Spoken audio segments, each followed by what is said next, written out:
Après son retour à Louga le 4 avril, Mohamedou Cissé, un émigré établi en Suisse, a décidé de régler son compte avec un certain BF qu'il soupçonnait d'avoir une relation adultérine avec sa femme. Il a pris son pistolet de 9 mm et s'est rendu chez l'amant présumé au quartier Santhiaba Sud, où il a tiré 2 coups de feu en l'air pour lui faire peur. Cependant, il s'est trompé de cible car il n'était pas chez BF, mais plutôt chez BS, un autre vendeur de portables qui partage le même prénom. Mohamedou Cissé a admis cette erreur hier lors de son jugement au tribunal de grande instance de Louga, où il était accusé de mise en danger de la vie d'autrui et de détention d'armes sans autorisation administrative. L'émigré assure que dès qu'il s'est rendu compte de son erreur, il a demandé pardon à BS. Ce dernier était d'ailleurs averti par un de ses proches des intentions de Mohamedou Cissé. Il raconte-t-il au juge, puisqu'il n'avait rien à se reprocher, il a ignoré la mise en garde. Mais lorsqu'il a entendu les 2 détonations, il a alerté la police.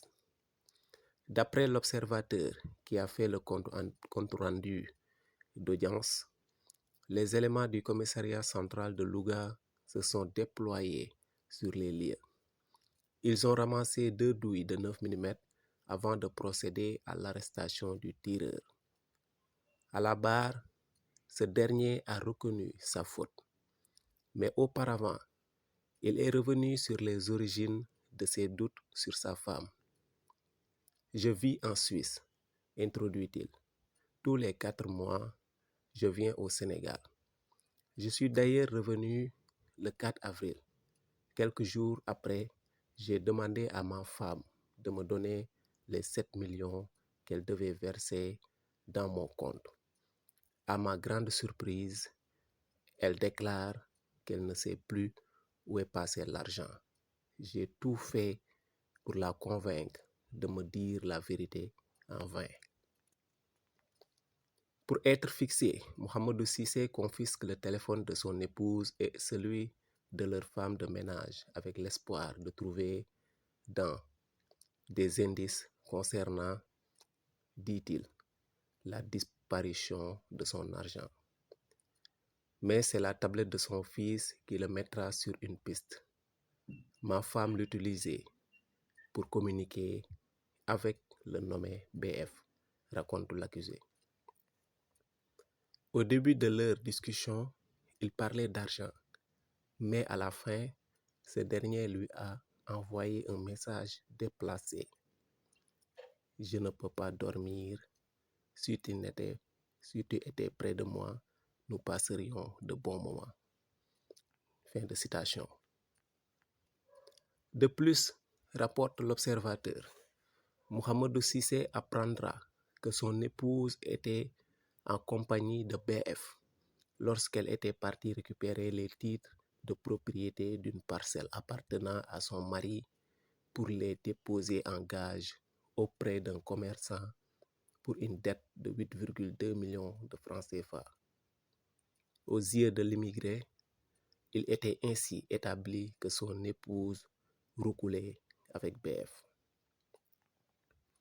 Devant le tribunal, ce dernier a pris le contre-pied du mari présumé cocu. Il dit, elle, c'est-à-dire la femme de l'immigré, me sollicitait souvent quand elle était confrontée à un problème d'argent. Elle avait besoin de 7 millions pour rembourser l'argent de son mari qu'elle a déclaré avoir utilisé pour une opération d'achat de terrain dans laquelle elle aurait été escroquée.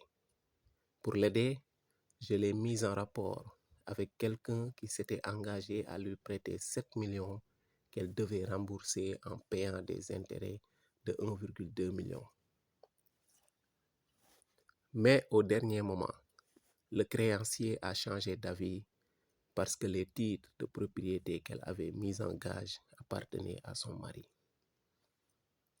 Quitte du message déplacé envoyé à l'épouse de l'immigré, BF assure que celui-ci est l'œuvre d'un de ses amis qui avait pris son téléphone en pensant qu'il s'adressait à sa petite amie. Les débats ont duré 2 heures, au terme desquels le parquet a requis l'application de la loi contre Mohamedou Cissé. L'avocat de ce dernier, Maître Famara Mané, a plaidé la clémence. Son vœu sera exaucé. Son client a été déclaré coupable, mais dispensé